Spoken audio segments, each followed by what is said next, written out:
जब पति की मृत्यु हो जाती है, विधवा के रूप में अपने पिता के पास में चल देती है।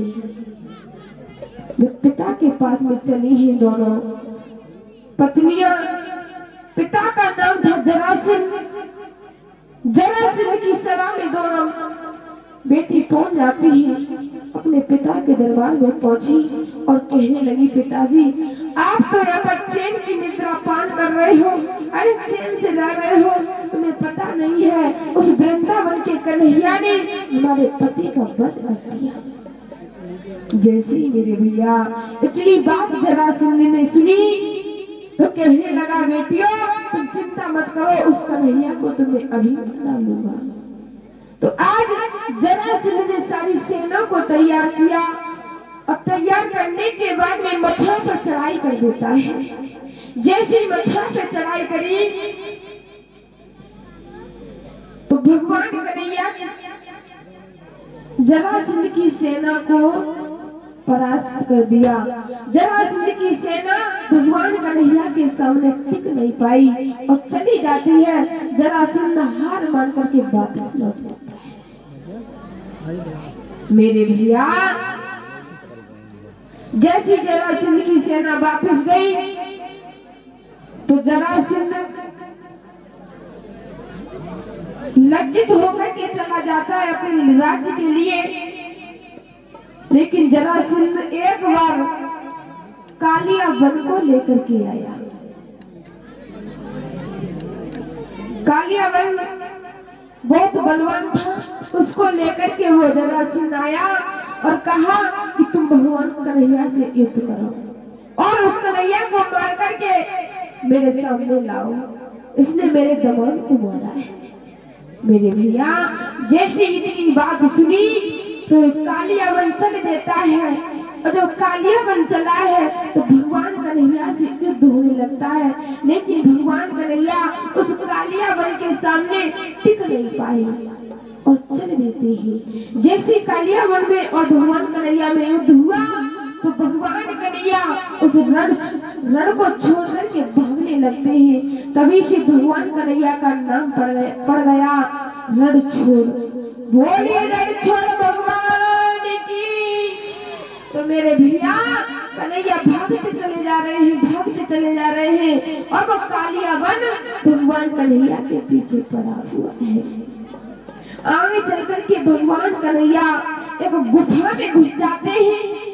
जैसे उस गुफा में घुसे हैं, उस गुफा में एक मुचकुंद नाम का व्यक्ति सो रहा था।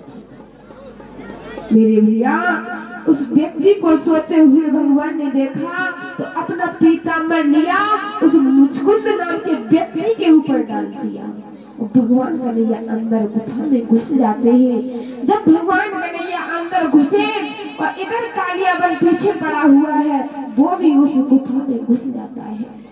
जैसे उसने देखा कि उसके ऊपर पीताम्बर पड़ा हुआ था मुचकुंद के ऊपर, उसने सोचा, अरे कन्हैया इस गुफा में तू ओढ़ मोड़ करके पड़ रहा लेट गया, तूने क्या जान लिया कि मैं बच जाएंगे कालिया वन के हाथों से। एकदम से कालिया वन ने उस पीताम्बर को खींचा। जैसे उस मुचकुंद की नजर उस कालिया वन पर पड़ी, कालिया वन जल करके भस्म हो जाता। क्योंकि ये जो मुचकुंद था ये भगवान की तपस्या करके आया था और जब तपस्या इसने घनघोर की तो भगवान कहने लगे, हे मुचकुंद हमसे तुम कुछ मांग लीजिए। तो मुचकुंद महाराज कहने लगे, हे प्रभु अगर तुम देना ही चाहते हो, मैंने तुम्हारी इतनी तपस्या करी और तपस्या करते करते मैं बहुत हार गया हूँ, इसलिए मैं सोना चाहता हूँ। जब इतनी बात कही तो भगवान कहने लगे, अरे मुचकुंद अगर तुम सोना चाहते हो तो जाओ, तुम जाकर के सोइए।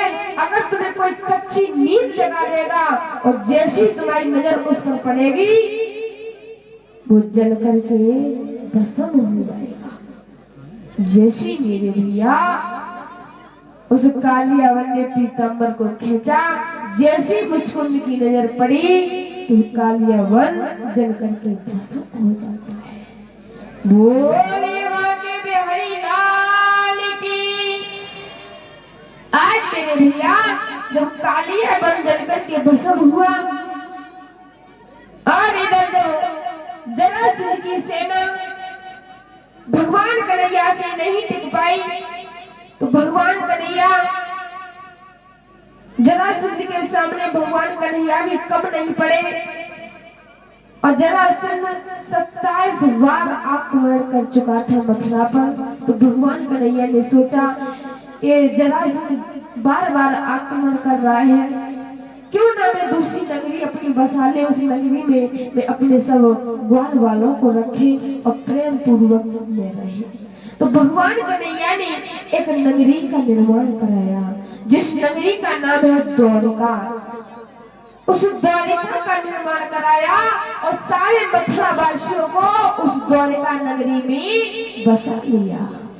बोलिए द्वारिकाधीश भगवान कन्हैया की। मेरे भैया उस नगरी में भगवान कन्हैया प्रेम पूर्वक रहने लगे हैं। एक सभी लोग एक भगवान का कीर्तन बोलेंगे, उसके बाद में आगे की कथा सुनेंगे। सभी लोग भाव के साथ में गाएंगे ऊंचे ऊंचे हाथ करके।